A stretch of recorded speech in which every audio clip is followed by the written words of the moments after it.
네, 안녕하세요. 테슬라 투자로 은퇴하기 아트럼TV입니다. 중국에서 잇따른 좋은 소식들이 나오고 있습니다. 테슬라의 미래는 여전히 밝은 것 같은데요. 같이 알아보도록 하겠고요. 테슬라 주가가 최근 지지부진하죠. 진짜 이유는 무엇일까요?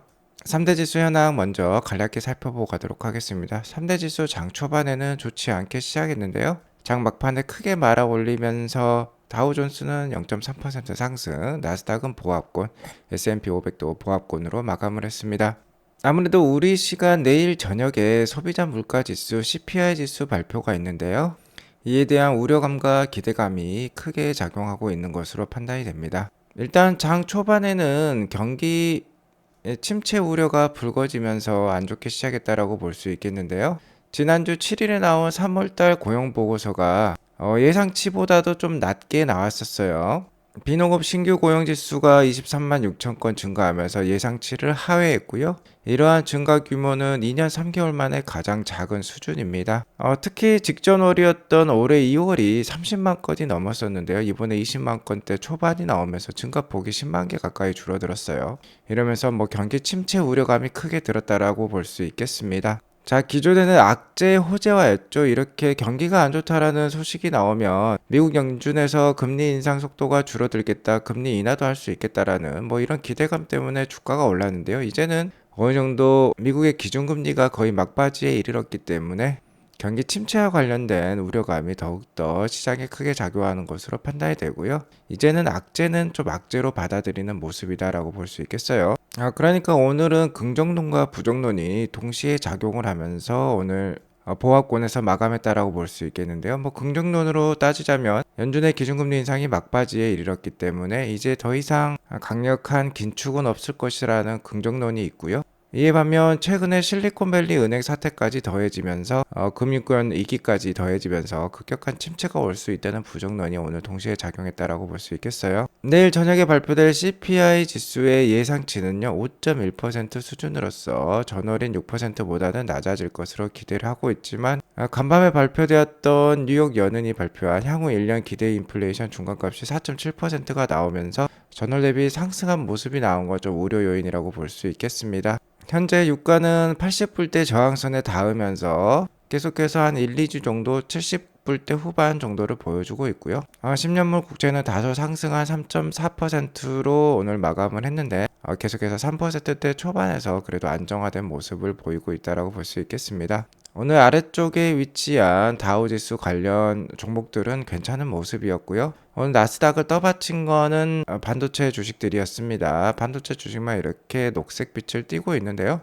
삼성전자에서 D램 감산 소식을 발표를 했죠. 이러면서 마이크론 테크놀로지가 8%나 넘게 올랐어요.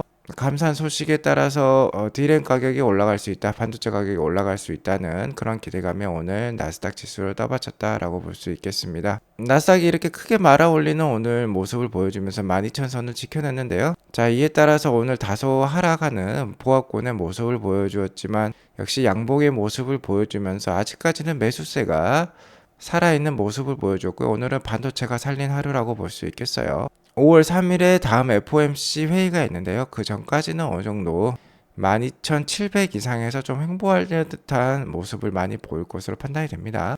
그리고 나스닥의 생명선은 11,000선이라고 볼 수 있겠는데요. 11,000선을 뚫고 하회하는 모습이 향후에 나온다면 이제는 경기 침체가 확정이 되면서 다시 한번 대세 하락으로 이어질 수 있으니까 항상 조심해서 투자할 필요가 있겠습니다. 간밤 새벽에 확인한 5월 3일 FOMC 회의 때 금리 인상 확률은요 다소 올랐다라고 볼 수 있겠습니다. 현재 미 연준의 기준금리는 4%대 후반인데요. 미국 연준은 5%대 초반까지 올리는 것을 목표로 하고 있죠.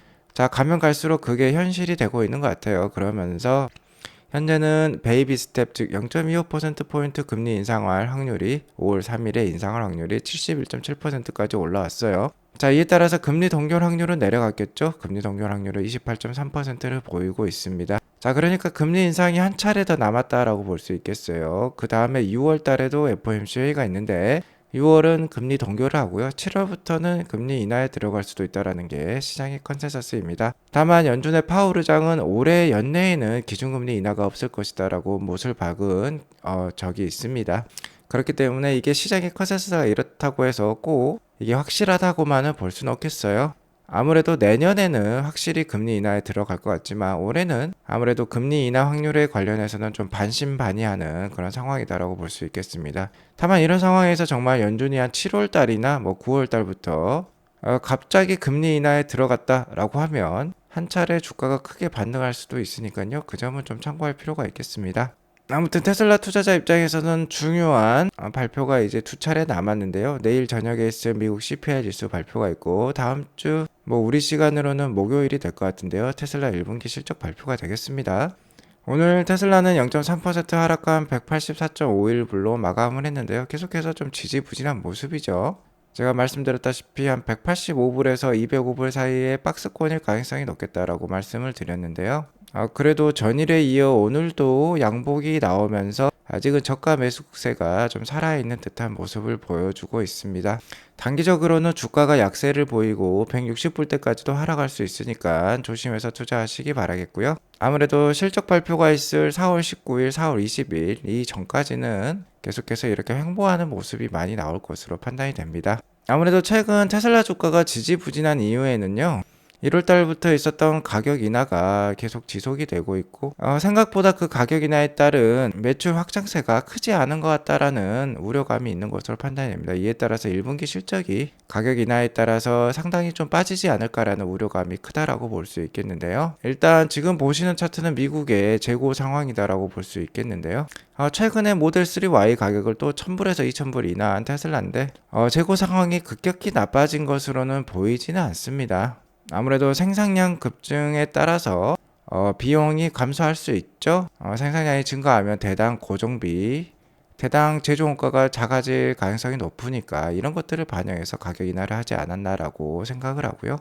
가격 인하에 따라서 확실히 효과는 보긴 보았습니다. 현재 매크로 상황이 상당히 좋지 않죠. 금리는 높고요. 아주 여전히 물가도 높은 상황이라고 볼 수 있겠습니다. 하지만 테슬라는 이런 상황에서도 상당한 판매량 성장을 보이고 있다는 게 참 대단하다라고 볼 수 있겠는데요.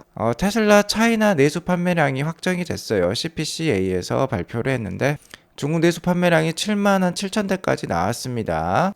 자, 3월달 판매량은요, 최근 2년 동안의 가장 높은 월간 판매량이고 2월달 대비해서도 11.5%나 상승했다라고 합니다. 자, 기존에 테슬라 차이나 내수 보험 데이터에 따르면 보험 등록 데이터에 따르면 한 6만 5천 대 정도가 기대가 됐었어요. 3월달에. 하지만 실제 CPCA에서 발표한 판매량에 따르면 7만 7천 대가 나왔고요. 자, 이에 따라서 1분기 테슬라 중국 내수 판매량은 13만 7천 대를 기록하면서 역대 최대의 분기 판매량을 보여주었습니다. 계절적 비수기인 1분기임에도 불구하고 최근 같은 고금리의 경제 침체 상황에도 불구하고 이런 숫자를 달성했다라는 게 대단하다라고 볼 수 있겠죠. 전분기 대비로는 11% 상승, 전년 동기 대비로도 24% 상승한 1분기를 보여주었습니다. 자, 이에 따라서 테슬라의 배터리 EV 시장, 중국 배터리 EV 시장 마켓 점유율이 20%까지 올라왔어요.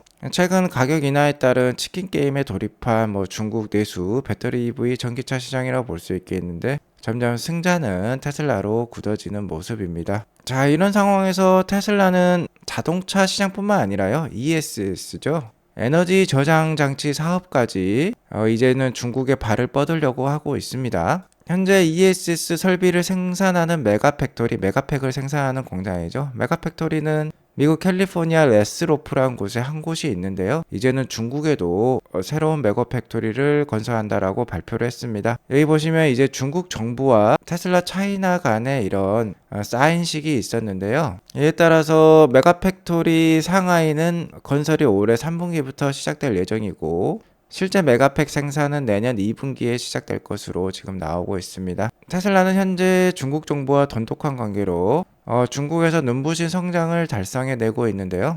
중국에서는 특히 기가팩토리나 메가팩토리의 성장이 빠른 것으로 지금 나오고 있어요. 기가팩토리 상하이 역시 모델 3, 모델 Y를 생산해내기까지 정말 짧은 시간이 소요됐다라고 볼 수 있겠습니다. 공장을 완공하는데 1년도 안 됐고요. 2020년부터 생산에 들어갔지만 지금 2년이 채 살짝 넘은 사이에서 거의 캐파를 100만 대까지 끌어올린 공장이 바로 기가팩토리 상하이라고 볼 수 있겠는데요. 이제는 이 중국의 메가팩토리까지 건설을 하면서 중국 내수 시장 공략뿐만 아니라 호주, 아프리카, 유럽, 기타 국가에도 신속하게 이제 ESS를 배송시킬 수 있는 시스템을 갖출 것으로 판단이 됩니다. 자, 본 행사에는 여기 보시면 톰주 수석 부사장 보이고요. 테슬라 중국 부사장인 그레이스 타워가 이렇게 사인하고 있는 모습을 확인할 수 있습니다. 현재 기존의 미국 레스로프 공장에서 이제는 연간 1만 대 메가팩을 생산할 수 있는 모습을 보여주고 있는데요. 이건 이제 40기가와트시라고 표현을 할 수 있겠어요. 자, 메가팩 한 대당 여기 보시면 메가팩이 보이죠. 이 하얀 게 메가팩이라고 볼 수 있겠는데 메가팩 한 대당 가격이 200만 불 정도가 됩니다. 자, 그러니까 우리나라 돈 한 26억 정도 된다라고 볼 수 있겠는데 레스로프의 기존 메가팩 캐파가 1만 대였어요. 그럼 최대 매출액이 200억 불에 달하면서 20빌리언이 되는 건데요.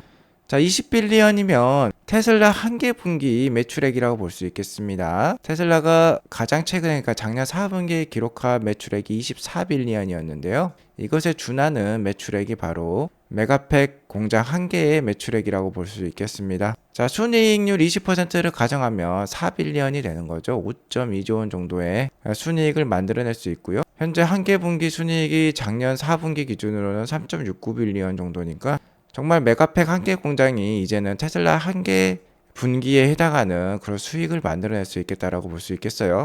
그런데 이번에 상하이 메가팩토리 발표가 되면서 이제는 이런 레스로프 공장 하나가 더 생겼다라고 볼 수 있겠습니다. 자, 이 상하이 메가팩토리 역시 연간 10,000개 메가팩 생산을 목표로 해서요. 200억 달러 이상 매출을 연간 창출할 것으로 기대가 되고 있어요. 그러니까 기존 미국 레스로프 공장 하나가 중국에 더 생긴다라고 볼 수 있겠습니다. 자, 이렇게 되면은 ESS 매출이 연간 테슬라 실적의 2개 분기에 해당하는 실적을 이제 만들어낼 수 있다라는 거죠. 자, 그렇게 따지면 ESS 매출만 이제 작년 대비 50%에 해당하는 총 매출액이 증가할 수 있다라는 겁니다. 물론 내년 공장이 완공이 되고 내후년에야 이런 캐파에 다다를 수 있을 것으로 판단이 되는데요. 어쨌든 중국은 더 빠를 것 같아요. 중국에는 이제 CATL이라는 업체가 있죠. LFP 배터리를 집중적으로 생산하는 업체이고 이 메가팩에는 LFP 배터리가 들어가요. 그러니까 훨씬 더 빠르게 미국 공장 레스로프 공장보다 더욱더 빠르게 시장에 안착을 하면서 더욱더 빠른 속도의 램프업을 보여줄 것으로 판단이 되는 게 기가 상하이가 아니라 메가팩토리 상하이라고 볼 수 있겠습니다. 자, 그리고 중국에서 생산하면 더욱더 원가가 낮아질 수 있죠. 그러니까 게리 블랙도 더욱더 높은 프로핏 마진율을 지금 예상을 하고 있어요. 연간 풀캐파로 미국 레스로프 메가팩토리가 들어가면 4빌리언 정도 순이익률이 나올 것으로 가정을 했는데 게리 블랙 의견에 따르면 이 두 개 공장이 같이 돌아가면 15빌리언까지 연간 프로핏이 나올 수 있을 것 같다라고까지 얘기를 하고 있습니다. 자, 이에 따라서 메가팩 공장에서 나올 수 있는 EPS 성장이요 한 3불 가까이 되는 것으로 지금 나오고 있어요. 현재 테슬라가 연간 자동차 판매만으로 한 4불 정도 EPS를 보여주고 있는 상황인데 여기에 3불이 더해지니까 거의 70%가 넘는 연간 EPS 성장을 ESS 매출로 거둬들일 수 있겠다라고 얘기를 하고 있어요. 그러니까 역시 미래가 기대가 되는 테슬라라고 볼 수 있겠습니다. 자, 그래서 한 팔로워가 게리 블레에게 이렇게 물어보고 있는데요. 현재 테슬라의 손익계산서나 현금 흐름표를 보면 대부분의 매출이 자동차 판매량만 연관이 있는데요. 자, 이제는 이러한 ESS 매출이 분기 실적표에 하이라이트가 돼서 포함이 될까요? 라는 식으로 물어보았어요. 자, 그러니까 게리 블랙 의견으로는 자, 이번 1분기부터는 아마도 자, ESS 매출이 좀 크게 부각이 되면서 포함이 될 것 같다라고 얘기를 하고 있습니다. 아무튼 최근 주가는 지지부진하지만 이런 상황에서 쉼없이 발전하고 있는 게 테슬라고요. 벌써 공장이 몇 개입니까? 9개까지 곧 있으면 늘어날 테슬라라고 볼 수 있겠어요. 아마 내년이면 이제 9개가 될 것 같은데요. 현재는 자동차를 생산하고 있는 기가팩토리는 한 6개 정도가 되고 여기에 기가 멕시코가 이제 올 여름에 건설이 시작돼서 내년부터 가동이 될 예정에 있고 메가팩토리 레스로프가 있고 이제 상하이가 올해 3분기부터 이제 건설에 들어가면 내년에 또 만나볼 수 있을 것으로 판단이 됩니다. 아무튼 이렇게 쉼없이 발전하고 있는 테슬라인데 현재 주가가 지지부진한 이유는 역시나 매크로 상황 때문이라고 볼 수 있겠습니다. 금리가 낮아지면요 자동차 판매가 늘어납니다. 임의 소비재라고 하죠. 돈을 빌리기 더 쉬워지고 주머니 사정이 나아지면 고객들은 이제 자동차를 바꾸려고 시작을 할 건데요. 최근에 미국 신차 대출 이자율을 보니까 이게 7.46%까지 올라갔습니다. 자동차는 너무나도 비싸기 때문에 대부분 할부 금융을 이용을 하게 되는데요. 뭐 금리가 7.46%까지 올라가면 상당히 자동차 판매에는 어려움이 있겠다라고 볼 수밖에 없겠어요. 자, 이는 2007년 리먼 브라더스 금융위기 이후에 가장 높은 수치라고 합니다. 이렇게 불경기이기 때문에 상당히 판매가 어렵다라고 볼 수 있겠고 1년 전에는 4.87%였다라고 해요. 한 4%대만 하더라도 괜찮았다라고 볼 수 있겠는데 이게 7%가 넘으면서 역시 자동차 사기는 부담이 되었다. 그럼에도 불구하고 테슬라는 계절적 비수기인 1분기에도 전년 4분기 그러니까 전분기 대비로도 성장을 만든 회사였다라고 볼 수 있겠죠. 아무튼 올해가 테슬라 투자하기는 좋은 시점인 것 같아요. 올해 연말에는 사이버 트럭이 나와서 내년에는 어느 정도 모멘텀,